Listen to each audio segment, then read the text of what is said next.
Hello বন্ধুরা, আসসালামু আলাইকুম। সাইফস কুকিংয়ের পক্ষ থেকে আপনাদের স্বাগতম। আমার আজকের রেসিপি বাচ্চাদের খুবই পুষ্টিকর খাবার গাজরের সাগু। অনেক বাচ্চা আছে যারা খুব বেশি খাবার খেতে চায় না, বিশেষ করে তাদের জন্যই আমার আজকের রেসিপি। অল্প খাবার খেয়েও সারাদিনের পুষ্টির চাহিদা অনেকটাই পূরণ হয়, এরকমই একটা খাবার আপনাদের সাথে শেয়ার করছি।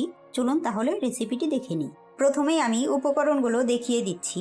এখানে গাজরের পেস্ট নিয়েছি 2 টেবিল চামচ, সাগু নিয়েছি 1 টেবিল চামচ।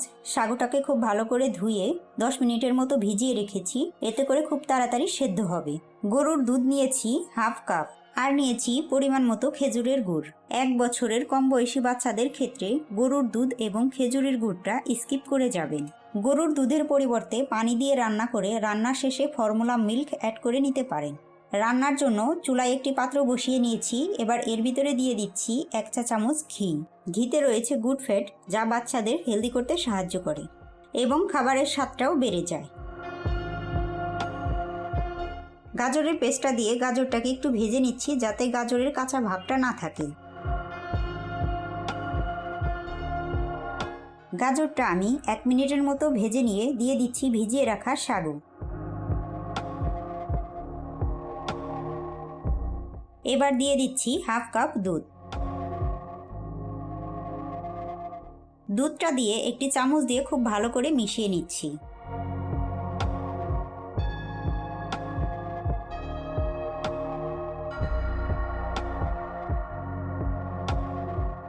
এক এক বাবুর ফুড হ্যাবিটস এক এক রকম হয়, তাই আপনার বাবুকে যদি এই সব খাবার আগে না দিয়ে থাকেন, তাহলে প্রথমে সবগুলো আইটেম একসাথে দিয়ে খাওয়াবেন না।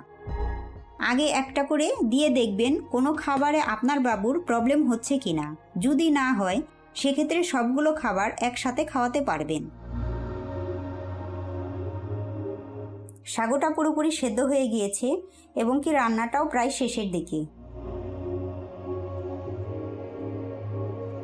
এবার আমি দিয়ে দিচ্ছি 1 চা চামচ খেজুর গুড়। খেজুর গুড়টা একেবারে লাস্টে দেওয়ার কারণ হচ্ছে, অনেক সময় খেজুরের গুড় দেওয়ার কারণে দুধটা কেটে যায়। একেবারে লাস্টে অ্যাড করে দিলে সেই আশঙ্কা আর থাকে না। খেজুর গুড়টা দিয়ে খুব ভালো মতো মিক্সড করে চুলার আঁচটা অফ করে দিচ্ছি। বাচ্চাদের স্বাস্থ্যসম্মত খাবারের ভিডিও পেতে আমার চ্যানেলটি সাবস্ক্রাইব করে পাশে থাকা বেল আইকনটি অন করে রাখুন। আর যারা অলরেডি সাবস্ক্রাইব করেছেন তাদের অসংখ্য ধন্যবাদ। সবাই ভালো থাকবেন, সুস্থ থাকবেন। আল্লাহ হাফেজ।